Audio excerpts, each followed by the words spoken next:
Well, I heard that a professor in one of our large universities asked a member of the junior class to tell him the principal cause of divorce. And with that wisdom, which is far beyond his years, the young man answered, marriage. And you really can't say he wasn't just exactly right, but I'm sure it's not the answer that was expected. Actually, if we look upon life for what it really is, a training school, a place where we're supposed to learn something, then when great groups of people, nations, do not learn, they are in trouble. When individuals do not learn, their difficulties multiply. And of all difficulties for human beings, human relationships are the most complex and difficult. We probably do not always realize this and have a kind of optimism that we can go through a complete lifetime in comparative ease. Well, a few make it. But for the majority, life becomes a series of decisions. Not that they are in themselves tragic, though they are difficult, but they are decisions that call upon resources within ourselves, resources that we do not like to be forced to use. We do not like to accept pain, sorrow, loss, separation, infidelity, or any of these relationships of life which test the caliber of individuals.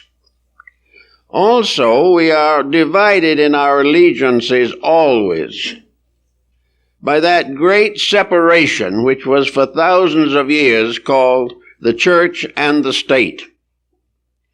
Now, the church today is simply a term which we can apply to the problems of the inner life of the individual, and the state applies to his external and environmental difficulties.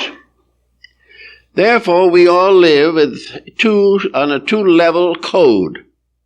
A code from the outside which forces decisions upon us, and a code from the inside which is supposed to provide us with ideals and incentives by means of which we can bear with dignity the problems of the outside world. Many people are not equipped for this, and it is difficult and unhappy to say that in the last 50 years the strength of the inner code has diminished for most people. We are no longer dominated by what might be termed traditional rules, nor is the church strong enough to demand allegiance to various moral codes which have been presented to the world over the period of thousands of years. The individual trying to adjust to the environment sacrifices the integrities of his inner life. And if he tries to live according to the inner life, he runs into confusion and conflict in the environmental world. So we are all torn between ideals and what we like to think of as realities. Realities, however, are merely temporary, passing conditions of society. But realities go on forever. Thus, we have to really consider what happens to people. Why is it that the divorce rate is increasing and that laws and rules are being made every day which cater primarily to escape mechanisms? We do not wish to be forced into a head-on collision with either society or our own inner conscience. To avoid or evade these responsibilities of decision, we have to call upon resources. What resources does the average person of today, especially the younger person, have to fall back on in an emotional or mental emergency? What background have we built to maintain life, to maintain those things and values which make life significant, meaningful, useful, and practical? Well, most young people today have not had training in what Comenius called the mother school. The mother, in turn, is in a state of personal emotional tension and confusion. The inside of the person, dominated by environmental pressures, develops fatigues and gradually lowers the level of dispositional controls. So the family today is made up very largely of tired, tense, worried, frightened people. And children coming into this environment gain very little of basic integrities. In many homes, of course, efforts are definitely made to take care of the moral life of the small child. Perhaps every effort is made to indoctrinate them with the religious generalities of the family. But if the child sees that the parents can't make it and are unable to live their own teaching, it is very difficult to assure the young person that the pattern is secure. It is not. Now, in addition to the generalities of the matter, we have passed through tremendous insecurities. Now, the world has always had them, and there has to be a reason why. There has to be a reason why, in the last 3,000 or 4,000 years, we have had over 8,000 large and small wars. Now, they are all the way from small attacks and defenses in the jungle to the tremendous tragedies of the present century. These conflicts appear to be the work of some great evil force, but actually they represent the fact that up to the present time, human society has never been able to keep the rules which would not make conflict necessary, or inevitable if not necessary. Actually, the world as it is not being offended or destroyed by some terrible force in space. It is simply constantly building patterns.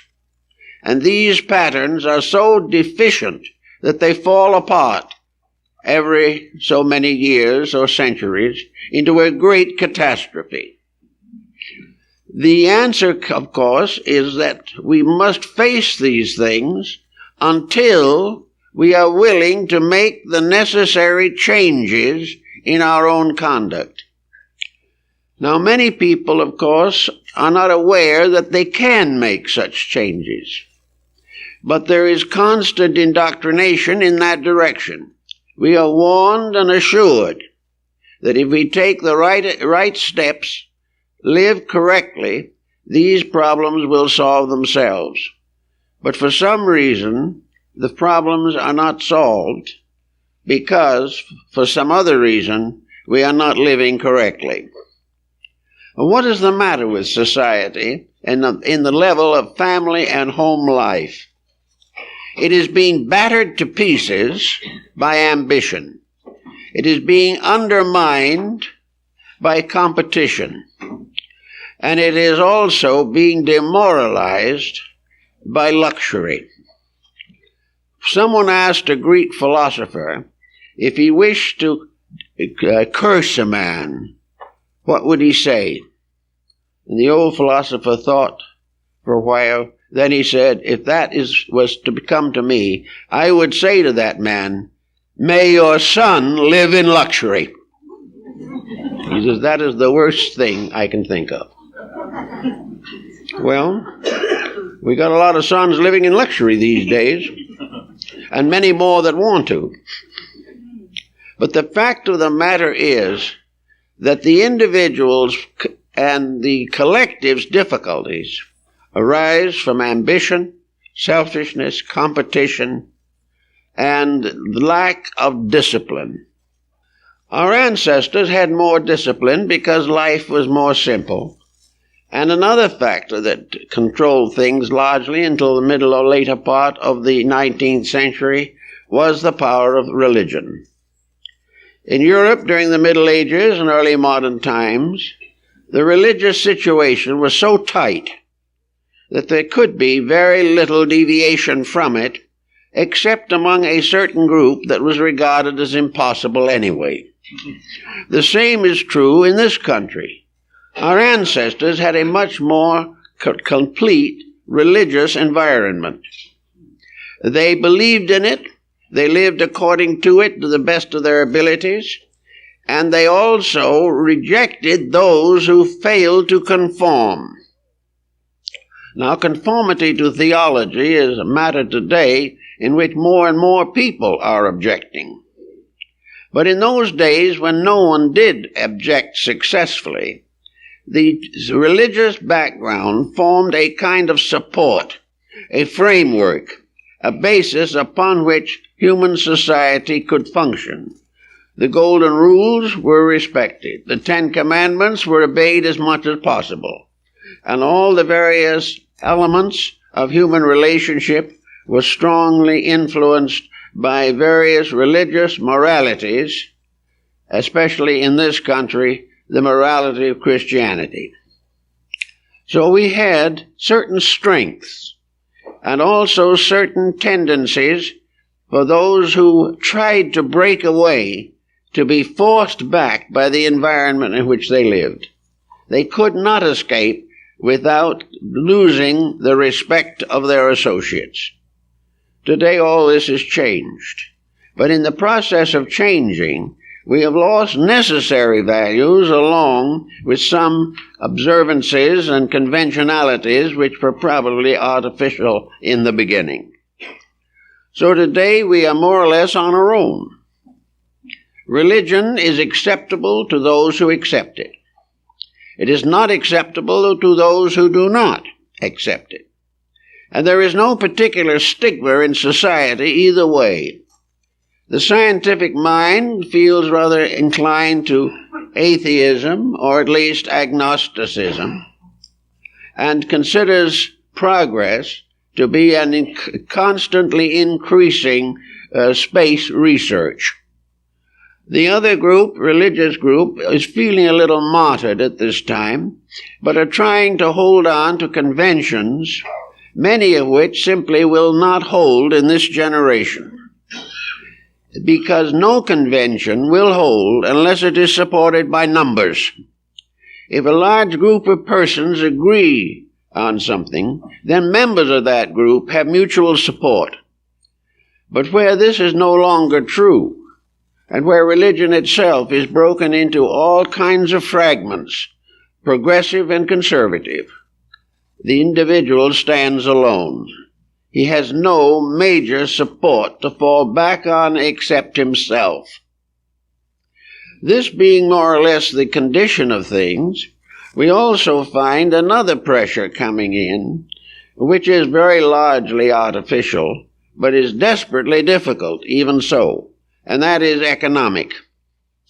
The problem of getting hold of money, the problem of gaining luxury through wealth, is becoming more and more obsessive.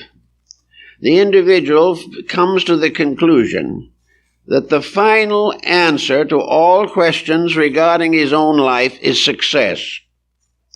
And yet at the same time, he cannot point out very many successful people who are any happier than those with less means.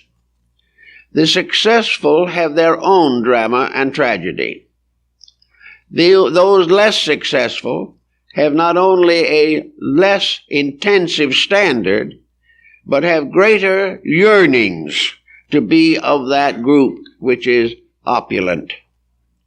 So today, whereas in the times gone by, life was lived on a reasonably conservative level, Extravagance is the order of the day. Extravagance is also part of the great intensification of the industrial civilization. More and more we produce, more and more we have to find ways to sell what we produce, and still more we have to find ways of making means by which we can buy. With this tremendous economic situation hanging over on mortgages, on monthly rentals, on buying condominiums, even a successful summer ranch house or a mobile home, these things have all become immense problems. Problems that have to be faced by persons in various development patterns and also in various economic situations. One of the things, of course, that has resulted in a kind of boom in which there is more money than probably we have ever had before is due to the fact that those persons who are not in debt have a greater spending power because either their homes are paid for or they are proprieted into a proper home situation.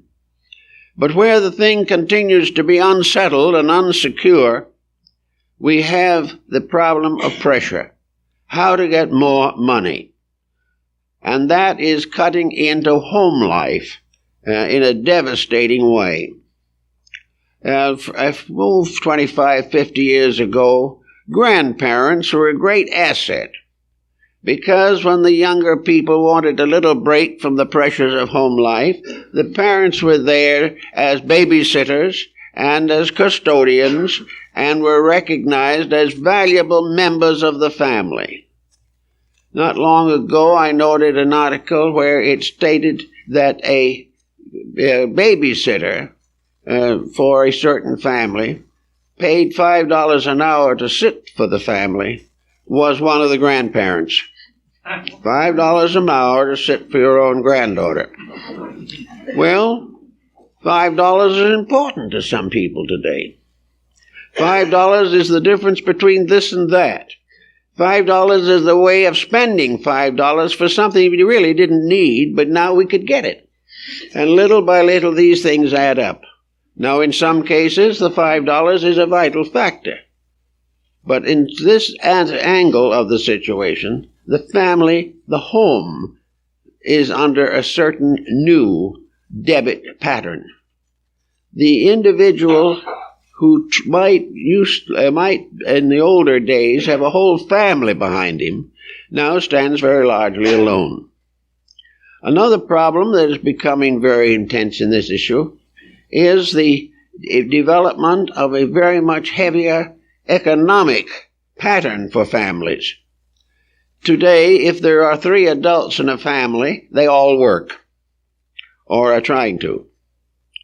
This is a situation in which perhaps it wasn't really necessary, but it is done just the same. As a result of this, there is no one who has the freedom, the liberties, the energies, and the time to carry on those basic responsibilities for family life which God and nature have demanded. And where these family relationships are damaged or disregarded, you have a new kind of pressure. And that pressure develops, in many cases, into the broken home. Actually, the home life is no longer a very important thing in itself to many people. To some, it will always be the most important. But those people are gradually dropping out, and the new generation considers the home to be basically a boarding house, a place where they come at the end of the day, but give nothing to it as an emotional life experience. They come home from work, sit in front of the television, eat a television dinner which they bought in the store, and that is the evening. This type of situation is bound to lead to troubles. In the man's and the human being's basic nature requires several types of nutrition. The individual who has no inner leadership by which he can control his own appetites has very little self-respect either. Alcoholism increases, narcotic addiction increases, and these are escapes, not primarily escapes from the problems of society, but escapes from the weakness of character within the person.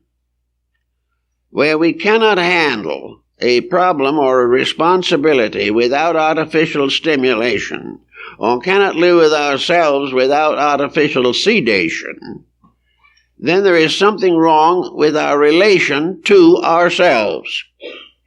And this is something society cannot cure, but it is something that psychologically society is against. It is against that which interferes anytime, anywhere, and in any way with the fulfillment of our own personal desires. Now, it's wonderful to have all kinds of desires, but it is also dangerous to the person. And nature apparently gives us these kind of problems, as St. Gregory remarked many, many centuries ago. The purpose of problem is to strengthen character. And any problem that is not right, that is compromised and not solved, is going to return to haunt us. The individual must recognize that the instructional part of life does not end with high school. The individual does not gain it through the university. Education continues from the moment of birth to the moment of death.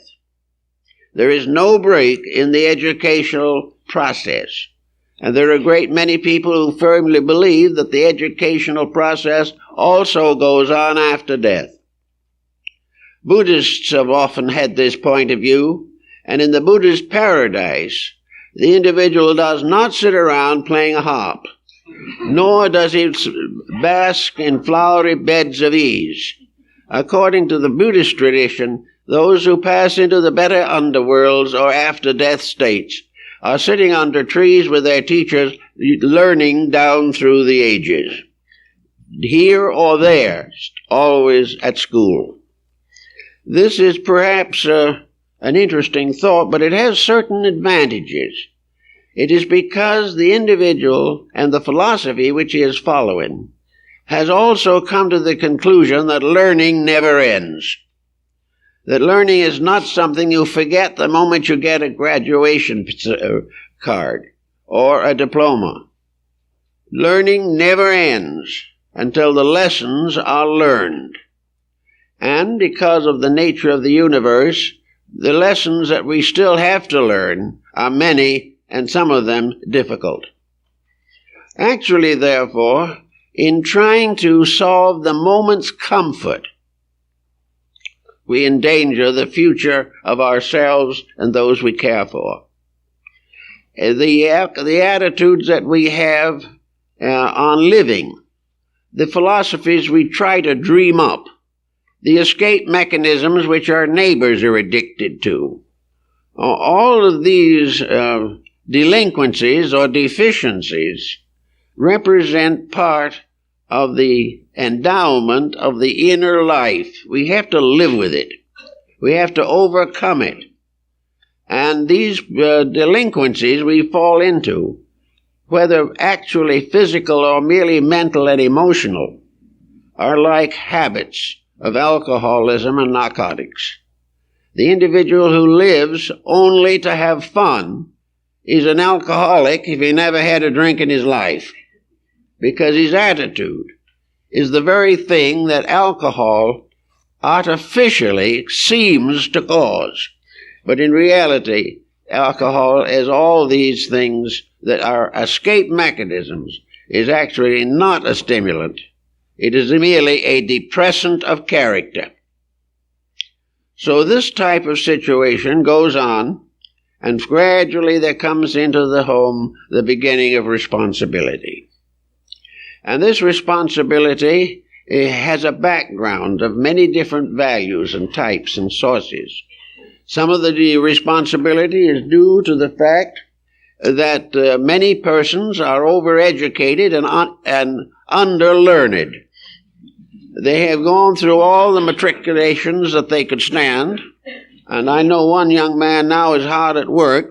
He's been in school so long that it's going to be wonderful and remarkable if he graduates in time for Social Security.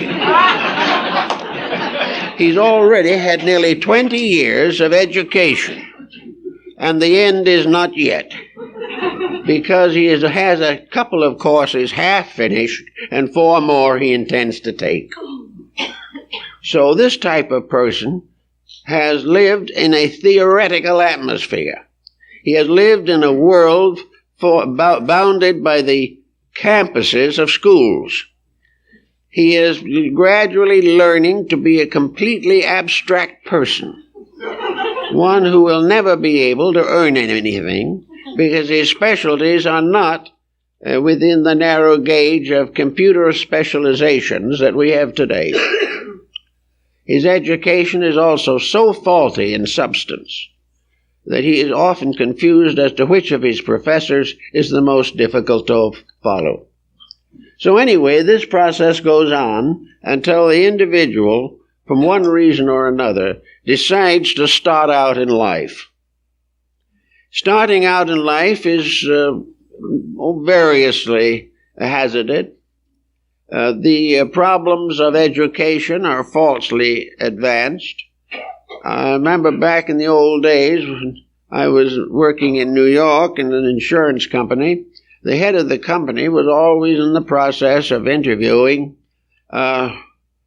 some candidate for some job like office boy or assistant secretary to an assistant secretary. And when the candidate stood in front of him, my esteemed uncle looked at him very firmly.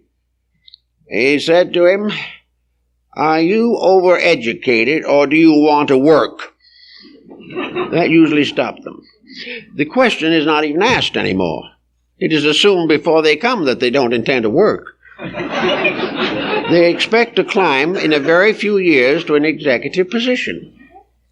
And then they're going to make other people toe the mark. And, of course, when nations do that, we have another war. This is the way the process is run. But some young people, nice, good people, start out to try to build a world together. They start out in an atmosphere of insecurity. Both of these young people, if they decide they're going to try to get together and get married, both of them are inexperienced, and not only in terms of life, but in terms of education. They are not equipped for the jobs they want. They're going to have to fight all kinds of competition to get enough and to hold on to enough to have a decent personal life.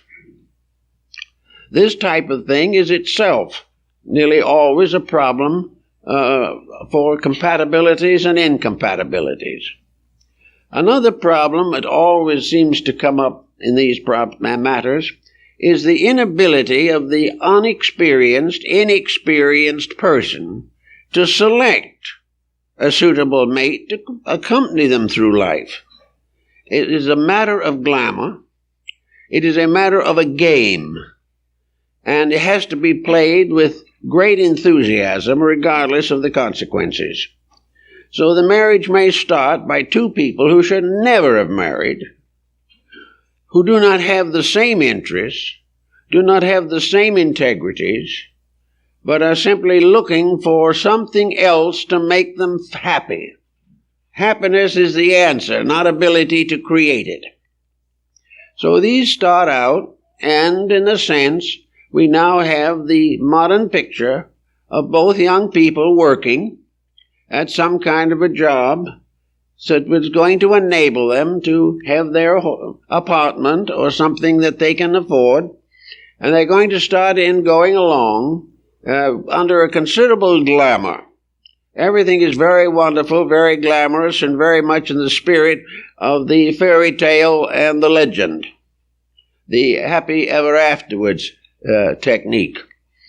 Now, after a little while, it begins to become apparent that people cannot make statements or make adjustments which are not natural to them.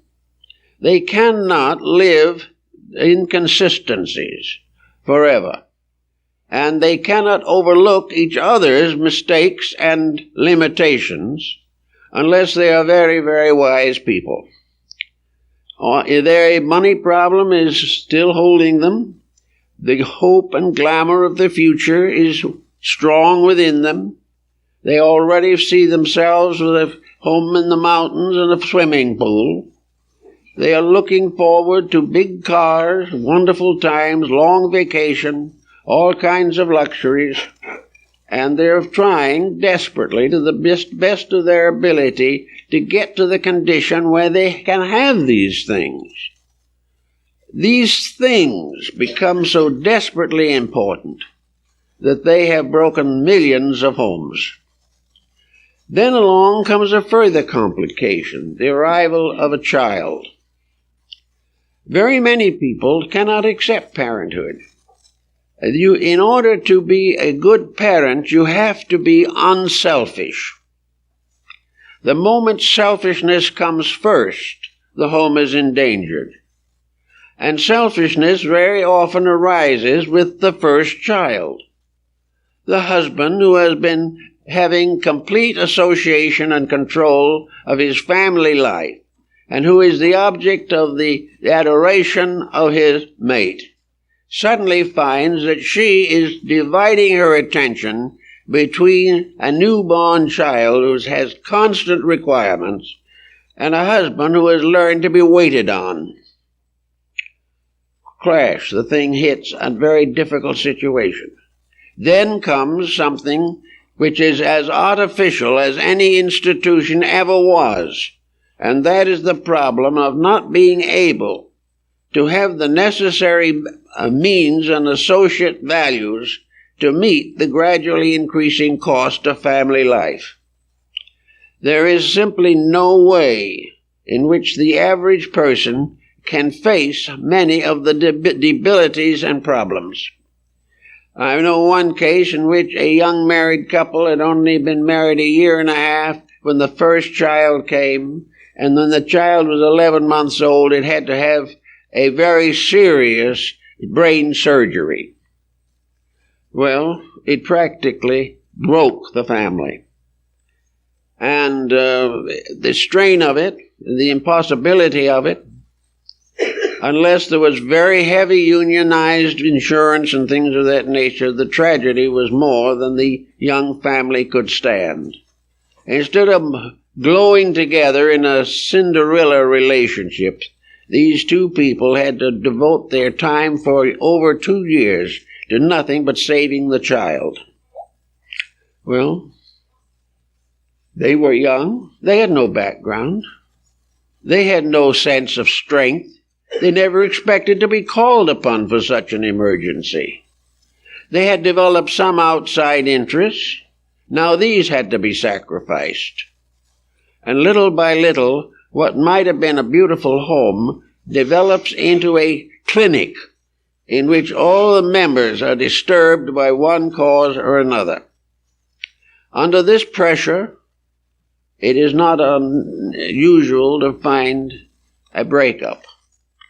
A breakup in which sometimes the burden is too heavy for an unprepared young group, or on the other case, the expenses are too great to have any hope for future realization of dreams. Now, another factor, of course, is that the dream mechanism is getting very strong these days. There are very few people whose hope for the future is a moderate life. They want to hope that they are going to become one of those few who will be given great and unusual privileges. This situation is further glamorized or brought home by the media, by television, by various unbelievable and incredible financial conditions. in which an individual works a lifetime with hardly enough to get by, and someone else makes $5 or $10 million a year. This type of thing is completely destructive to society. And wherever the division between the people into two great groups, this division is on the basis of finance, it has ended in revolution. And it has also ended in a great breakup in families, where one person wants a quiet and moderate life, and the other demands more and more all the time. So we come finally to all and many causes by means of which marriage is broken. And in the place of marriage, we suddenly find divorce. Now, when you were married in the older days, you followed very largely the marriage ritual of the Church of England or the Catholic Church. The Protestant ritual gave us the real simple statement that we were going to live together, love, honor, and assist, till death do us part. This is now so unreasonable, so unlikely, that to make a statement of this kind and bind oneself to it as an obligation taken before God, this is more than the majority of young people will keep.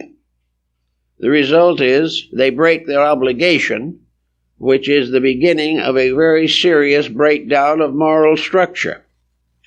And if it continues the way it is going now, till death do us part will gradually fade away as it was in the days of obey. To love, honor, and obey. Who is obeying anybody? So that has been gradually dropped without benefit of clergy to being love, honor, and assist.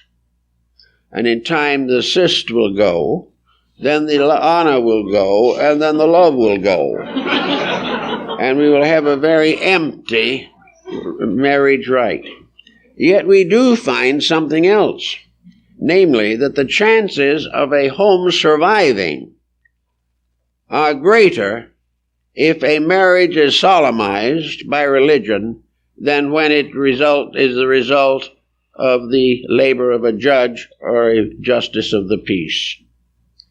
The memory of a religious obligation is strong inside of the person, and very often lingers through and comes back in later years after it has been forgotten for a long time. It is something inside of the individual who wants to keep the rules, and something on the outside that says, well, if you keep the rules, you'll be poor all your life. Now, this is an inconsistency that certainly should never exist. Actually, also, let us think for a moment, these rules. Where did these great orders of rules come from? What is the origin of the Ten Commandments, or the Sermon on the Mount, or the ministrations of Paul? Where did they come from? They came from the long experience of mankind. They were gathered not directly from the tops of mountains, but in the long struggle of the individual to achieve control of his own nature, to create civilization instead of chaos in the world. He has to integrate civilization and not chaos inside himself.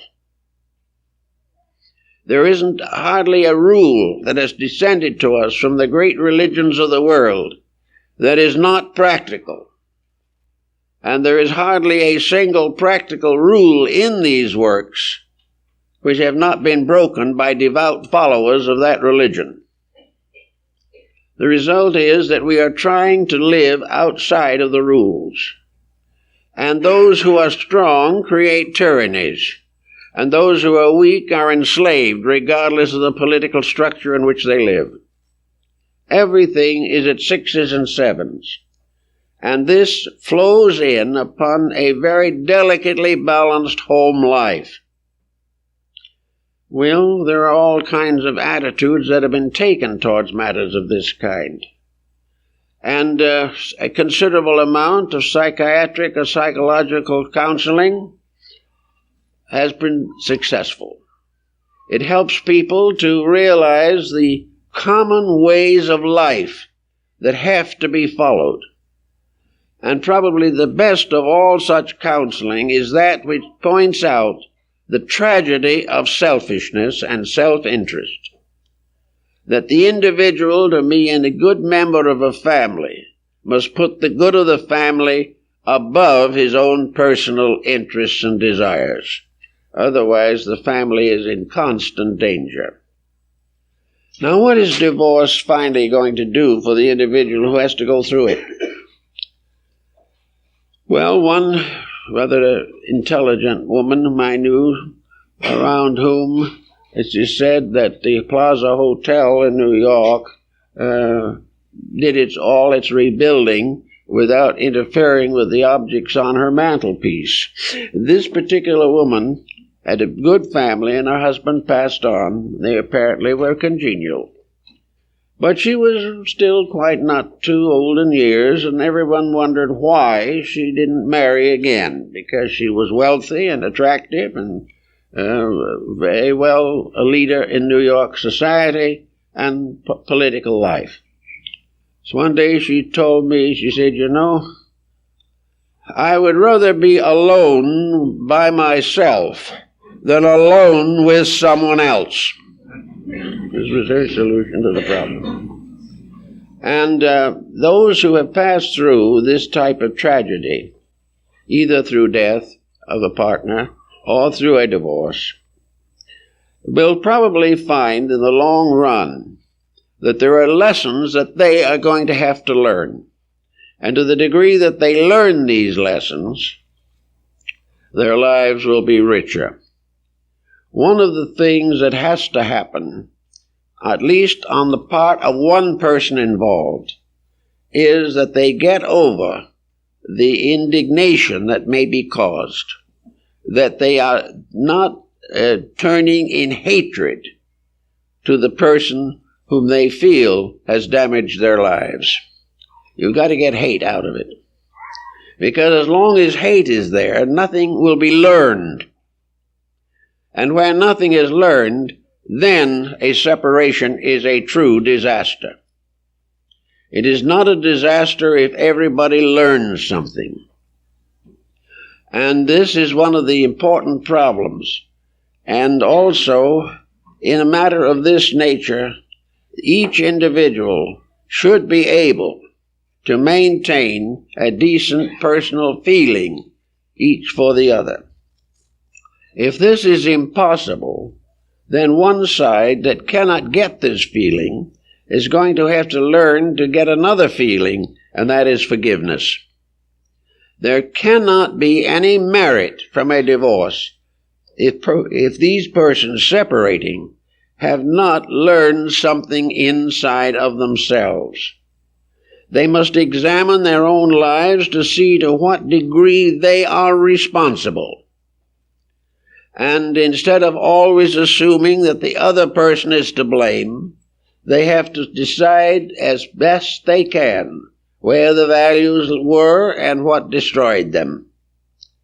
The individual who gains or has a divorce to gain freedom from a responsibility that is normal and proper is making a serious mistake. An individual who's separating from another person does not come out of it a little more wise and a little more kind and a little more forgiving than before has lost one of the great opportunities of life. All of these problems have to come back to the person. And clinics today are beginning to emphasize the importance of not what happened and who was to blame, but what was learned. How did this particular occurrence fit the individual for a fuller, richer, and better life?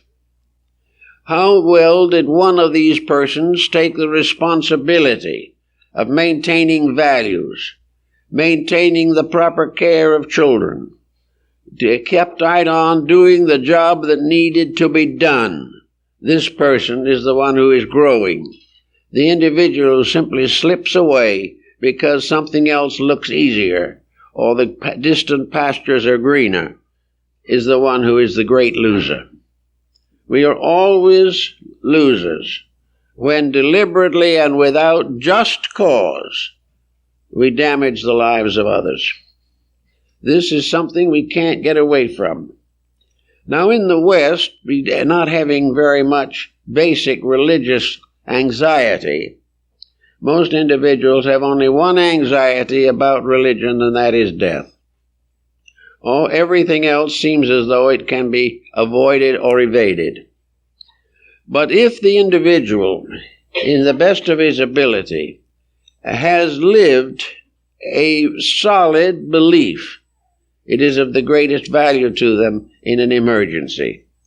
One of the most terrible and painful of all forms of divorce is that which arises from religious incompatibility, where a person will spend a lifetime trying to convert the other person to his faith.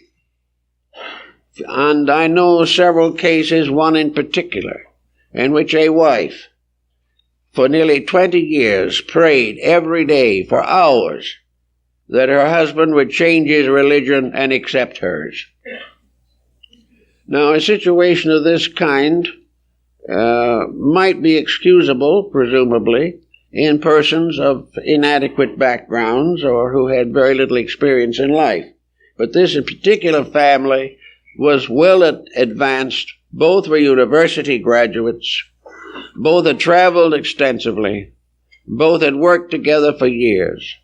But it finally ended in the death of the wife, who, dying, knew her husband was going to be damned forever.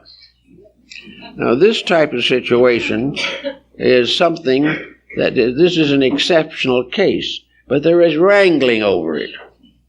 There is wrangling over a person, for instance, when two marry in the same religion, and then one changes. This is also very often a most disturbing situation, because one of the things that people have to learn in this world to live together happily is to give credit to other persons' beliefs. Let each individual believe that which is right for him or which he truly can accept. But altogether, they live the same code of integrities, honor, and honesty in daily living. The person whose religion makes him better has the faith that is best for him. But some people simply can't accept this. And there are groups of religious organizations that do everything they possibly can to consider it a moral sin if one member of a family cannot convert the other. This type of thing is getting a little less common, but is more prevalent than you realize, because there is tremendous competition in the various fields of theology at the present time. Another difficulty that comes along is when sickness or unexpected disaster comes into life. This is one of the major things that we have to face, and it may arise at any moment. But most persons are completely unequipped to meet it. Now, there's no real need to be equipped to meet any of these things in the rational or scientific sense of it. In the human relationship of marriage, the most effective and important factor is affection.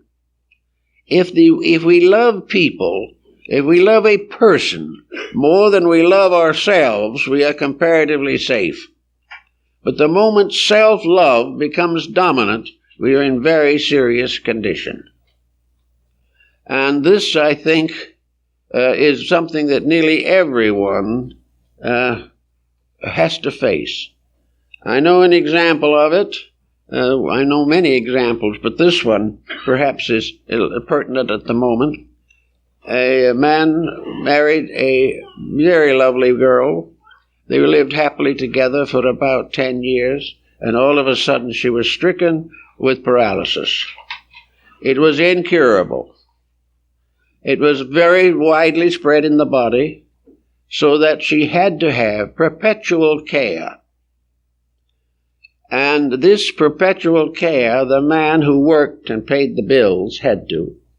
He had to come home at lunchtime and take care of his wife, come home after work and take care of her, take care of the house, and raise 2 children.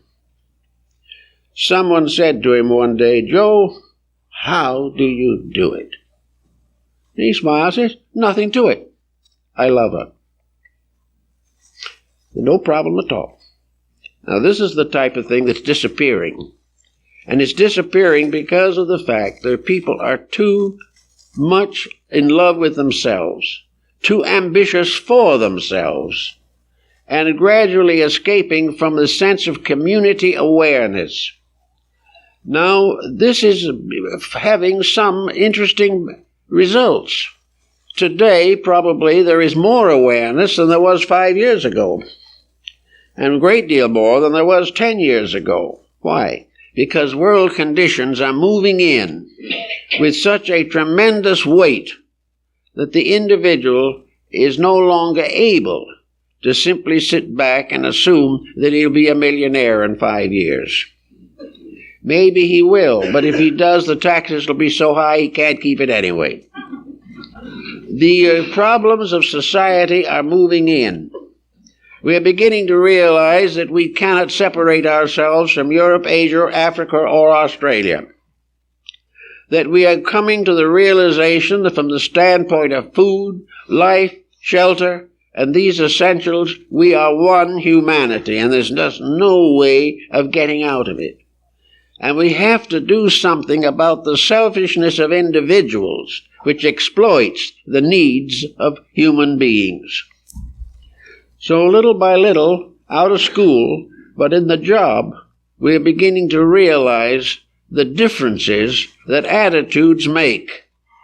That we are going to come ultimately to the point where we have to have some type of a communal existence in which, regardless of all artificial separations, we are one creation under one divine plan and absolutely required by the universe to work together cooperatively.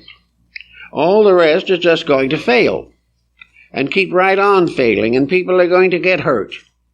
And we're going to have multiple marriages and multiple divorces. And things will not change until the individual begins to live according to the principles of a good life.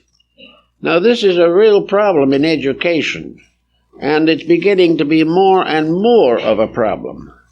We are discovering that we are graduating not people, but computer technicians. We are not graduating young people who can go out and in life and make a good life for themselves and each other. We are favoring competition. We are basing everything upon mental decisions. We are struggling constantly to escape from the selfishness of other people and the unreasonableness of ourselves. This cannot and must not go on, or we will destroy the most important integrities of life. If, as the result of the difficulties at the grassroots, we are going to have difficulties all the way along the line. There is no way of escaping this. Confucius pointed out that the basic unit of society was the home. As goes the home, so goes the nation. And as goes the nation, so goes the world. If we are going to have a world of broken homes, we are going to have a world of broken rules, broken laws, and broken hearts. If we do not keep the roots right, if we do not give the child the advantage of normal, cooperative affection in the first 6 or 7 years of life, the dirty work will never be cured in later years. That is the principle on which Comenius, the Moravian educator, who is regarded today as the father of the public school system, made very clear. Actually, learning begins at home.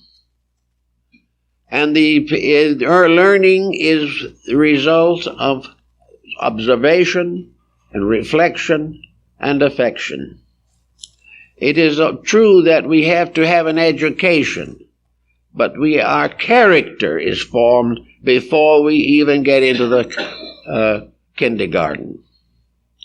And by 6 or 7 years of age, the future life of the individual is very strongly affected. As we look with people who are neurotic, who get into difficulties, who end in psychiatric wards, who go through one divorce after another, who lose one job after another, who are cured periodically of alcoholism and become the victims of various narcotic habits. Nearly all of these people have had a bad childhood. Now, a bad childhood doesn't mean that they were impoverished, but it was a childhood in which the family did not give the affection and moral support that the small child needs. The family wasn't living what it taught the child to do. The family was out doing the things it wanted to do, and if it was wealthy enough, had a nurse. But a nurse is not a mother.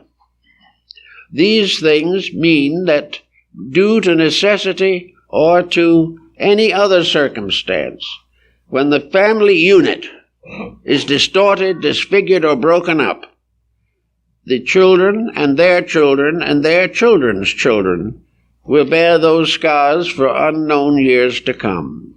And the scars themselves, accumulating, will bring down nation and civilizations. It has to start in the nursery school, the school of home. And it is in the school of home that religion is first given.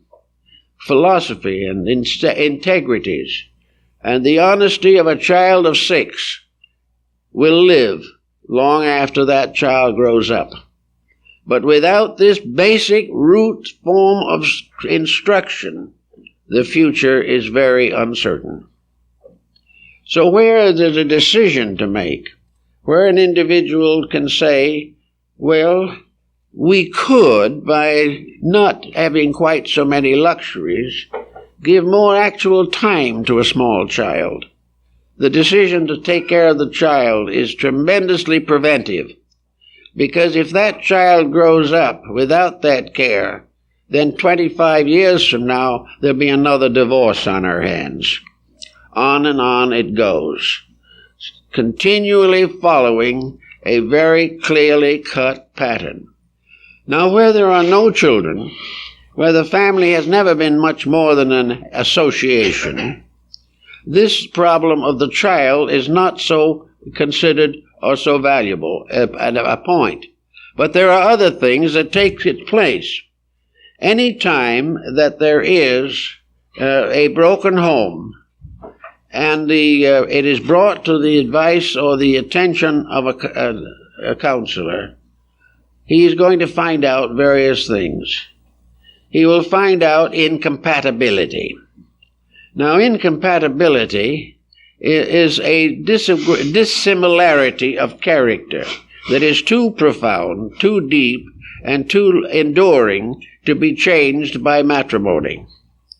Most of this incompatibility, if one person, if it is one particularly, is traceable to their childhood and the difficulties they went through. Also, it is very important to realize what happened in older days when family life was much more permanent than it is now. 100 years ago, in a smaller community, families grew up together. Each knew pretty much what the other family was. Their children played together in childhood. When they grew older, one or two of them fell in love with their former playmates. And the family sat quietly and beamed because they knew the facts of life. They knew that these families were on the same general economic level, that they had the same general integrities, that these young people knew each other from childhood, and there's every reason why the best could be hoped for. This is no longer the case. Many of these modern marriages are based on a 6 weeks acquaintance. There seems to be no way in which these people can rise above their emotions. Now, emotions are wonderful things, but emotions are things that have to be educated also. Emotions have to be trained to recognize values. They have to be built up to the point where they can appreciate what they can do to other people. And sometimes the kindest thing we could do to another person is to get out of their lives, because we are not able to take care of ourselves or them. But this is usually an indication of failure. And a divorce without marriage, without children, is largely a divorce of failure. It has gone bad because it was never properly accepted. An individual will learn to play a piano if it takes 10 years. He may learn to be an opera singer if it takes 10 years of practice. He will train for years for his job. He will do everything necessary to learn to play good golf. He will be perfectly willing to spend a great deal of time entertaining himself on television or something of this nature. Matrimony is a job for which each individual has to be trained. The basic training is in the home, and the secondary training should be education. The educational system should help young people to discover the basic values upon which a home can be built. As long as this is totally ignored, as long as there is no control, no education, no stimulation of a right nature, young people go into what should be the most important relationship in life, totally unequipped. Now, this in a civilized nation is regrettable, to say the least. And in a country that is as powerful and wealthy as this country is a desperate disaster. There has to be and must be family educational program that doesn't wait until the situation is so bad you have to bring in a psychiatrist. There should be values by means of which we judge people, and judge the people we can live with and get along with and can hope for. Naturally, values are just. And both persons, knowing this, can work out their problems long before they become hopelessly involved. But there should be ways in which the individuals involved can so develop their own internal values so that they can be compatible. Now, this isn't necessarily a problem in which some specialized sect, some very definite program of courses is involved. The most important thing is to educate the heart, to find out whether it is possible for an individual to love. Most persons today do not even know the meaning of the word. And by the time they watch television long enough, they'll never find out. Because it is more or less of a definite disaster. But without affection, each person is going to be himself to the bitter end, no matter how it hurts. Little problems are going to be magnified, minor incidents are going to be dramatized, and the individual is going to get into a position where he never forgets a hurt or a slight. If, however, there is genuine affection, it can be quite easy and simple for persons of entirely different educational backgrounds, even different racial strains, to live happily together because each one cares for the other. It is this problem of constructive caring that makes all the difference. And persons who have had difficulty in this field can, by a little thoughtfulness or a little charity of consciousness or a little realization that underneath their difficulties there is still a mutual affection, can work it out. But it has to be worked out on one simple basis, that we care for another person more than we care for ourselves.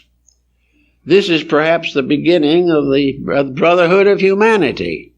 For someday each person is going to have to care enough about all other persons to be a constructive factor and unit in the social structure. Until this is accomplished, the problems will never end. Now, if this division has come, and the person is not able to get over the heart and hurt that brought about a divorce, then the future has to be faced. One person has said that nearly all first marriages are karmic, and there's something to be said for that. There seems to be some kind of an impact of the past upon the present that is very powerful. Perhaps another point of view on it is that the first marriage in life is certainly the one in which there is no previous experience in this life. The individual is taking on an entire change of life pattern. In any event, however, if a marriage does fail, the first thing that both persons should do, especially perhaps the person who is a victim of or feels themselves to be a victim of the separation, is to find out what it learned, what was achieved by this situation, what mistakes were allowed to grow until they became vast obstacles, what small differences of opinion led to perpetual irritation. Was the person too selfish, too demanding? Were they thoughtless? Were they concerned only with doing what they wanted to do, even though it might have been beyond the means of the other person in the family? These things have to be thought through to find out, if we can, what happened in ourselves that wrecked the pattern. If we can't find out what it is in ourselves, then we could probably contemplate a little upon the conduct of the person from whom we have been separated, and what they may have had as motives that may have been perfectly legitimate for them, but impossible for us. Very great thoughtfulness should follow a broken home. Of course, where the children are involved, a still greater thoughtfulness. And regardless of any other circumstance, both parents must be very careful that their separation does not work a hardship on their children. Everything possible must be turned to that. And I know a number of cases where accepting this responsibility with a sense of deep, reasonable consideration brought the broken home together again, and it was mended. But if that doesn't happen, then the person may be faced with the decision, should he try again? Or has this become a completely disillusioning experience, one that can never be mended, and the individual either feels that the whole world is impossible, generalizing on his own particular, or that he is simply incapable of a successful marriage. Such difficulties, however, are not real. Any person who is in desire of a home can help to have one. But he must have learned something. Both persons must have learned something from the mistake. And if they've learned something, it ends in a benefit ultimately for all concerned.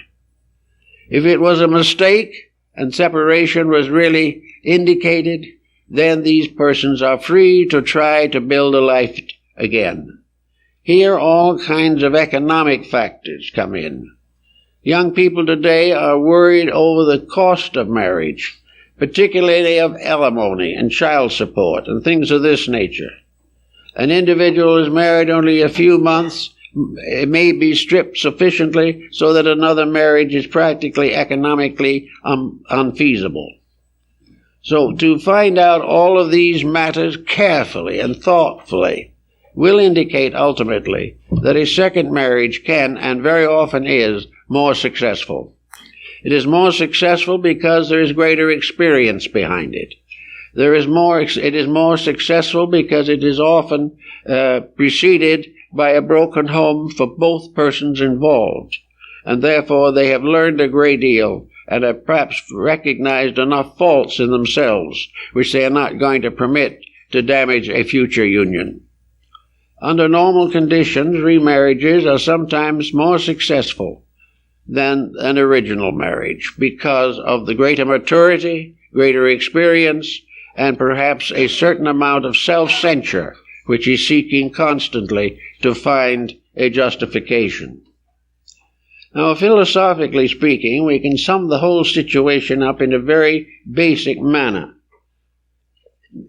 Basically, as according to Scripture and according to nature, the marriage ceremony is a sanctification of the perpetuation of the race. It is the union of two human beings to perpetuate the ages, to make sure there are futures for all the world, and also that we are fulfilling a natural urge, one of which must be fulfilled.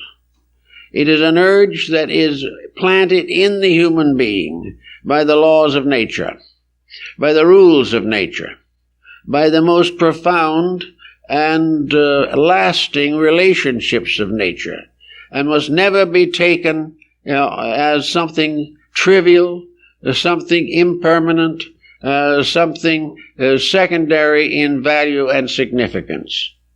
Therefore, any system which in one way or another depreciates marriage and depreciates permanent relationships between people is dangerous to the common good. The idea of just drifting along without responsibility may favor the selfishness in the person, and there are many who are following that course today. But the individual who runs away from a potential responsibility that is reasonable and proper is only cheating himself. The whole structure of nature for the human being is based upon the home, based upon permanent values helping each generation to grow. Progress is not in the laboratory primarily, or in the courts of law, nor in the wheels of industry, nor in bank accounts and investments. Progress is in terms of human integrities, and the custodian of basic integrities is always the home unit. This is more important than wealth or fame or distinction. It is more important than the gratification of any appetites or dissipations that we may have. Because actually, this process of perpetuating humanity is the way in which progress is achieved. If the child is wiser than the father, if in time going by each child learns something about the future and becomes a properly matured person capable of becoming a parent, this type of thing is progress. It is the thing that we are all trying for. But we are trying to do it politically, and the politicians had bad childhoods. We are trying to do it industrially, and the industrialists are selfish and self-centered. We are trying to do it religiously, and theology is for the most part in conflict with itself, and therefore unable to give us a united support. It is true that religion is never divided.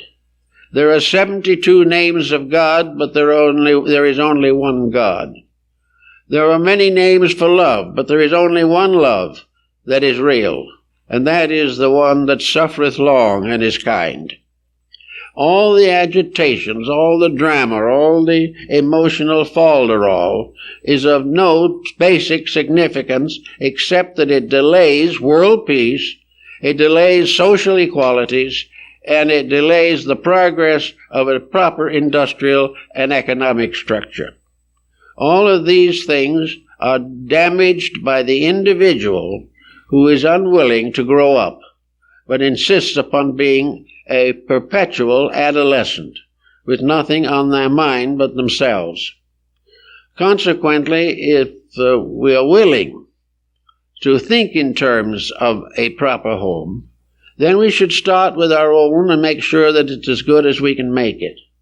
And if it is not as good as we can make it, then it is our problem to find out whether we love someone else more than we love ourselves. If we do, the home will endure.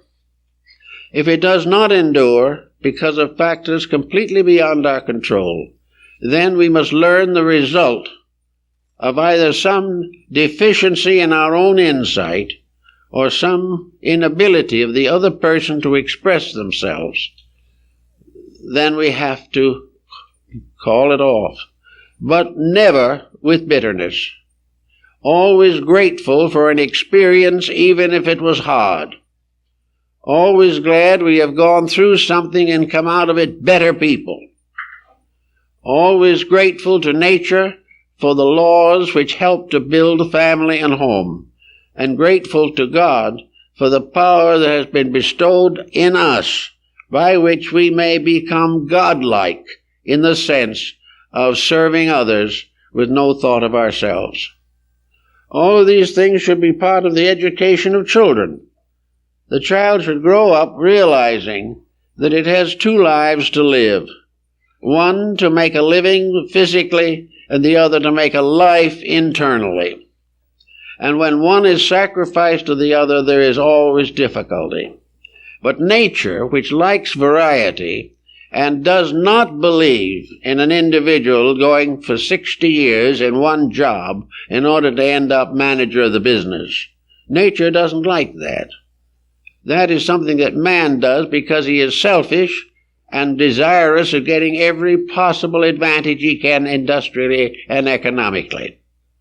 What is actually the real problem in this whole situation is that the individual, in all of the relationships of life, has got to learn that there is a basic human relationship. It is a phase of what we call love. Jesus says, "Love ye one another." And if we really loved one another, the divorce rate would drop about 90%. But when we keep on loving ourselves best, it stays the way it is. And if it breaks because of another person that we cannot prevent, this does not mean that we have to hate them. We can continue to love them enough to let them go their way and do the thing that they feel is right. It's very much like children. A broken home is like children leaving home. It has to happen sometimes. But it must always happen with blessing and with love and affection and the best of good wishes for the future. These things maybe will seem a little too excessive when you're in the middle of a bad argument, but unless we have this realization in ourselves, it is not the divorce that damages us most. It is our own attitude toward it. If the divorce is a tragedy from which we will never survive, and this divorce is due entirely to another unreasonable and impossible person, then the psychotic consequence goes into various frustrations and neuroses and very often ends in psychosis. We cannot damage ourselves by hating anybody. We can't afford it. We can't damage ourselves by blaming other people for all of our troubles. We most succeed in mental health, emotional health, and spiritual integrity when we stand firmly for our principles, do the best we can, be as kind as we know, and as unselfish as possible. These are the assets, but they're the very things that young people today are taught not to have. Because if they have those things, they will never be rich. But it is better, perhaps, to lose all that we have in the world than it is to lose our own soul.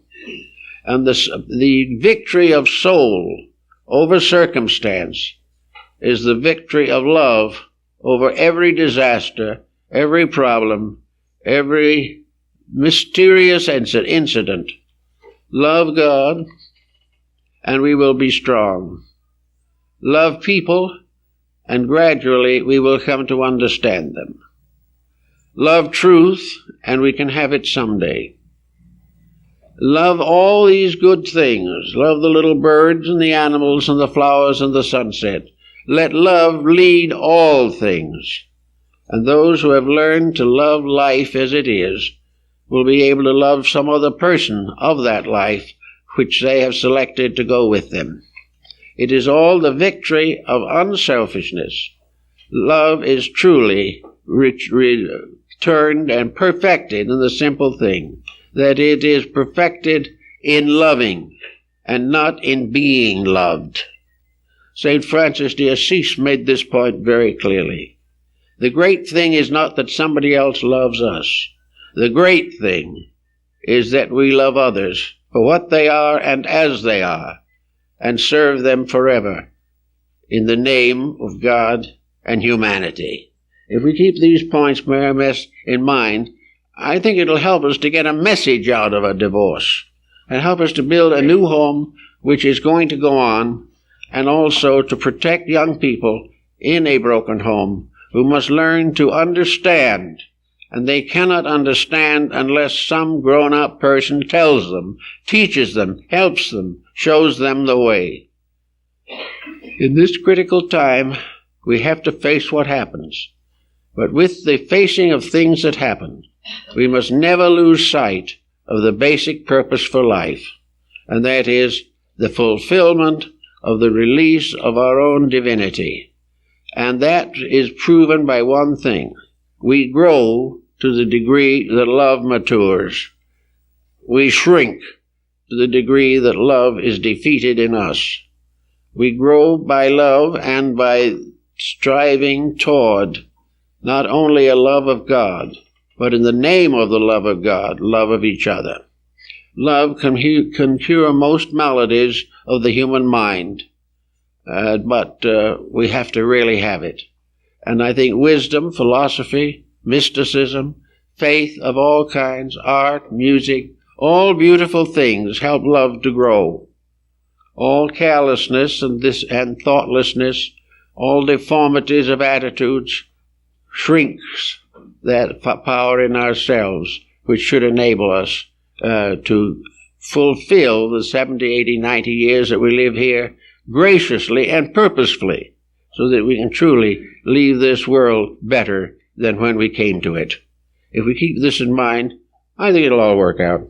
Thank you very much.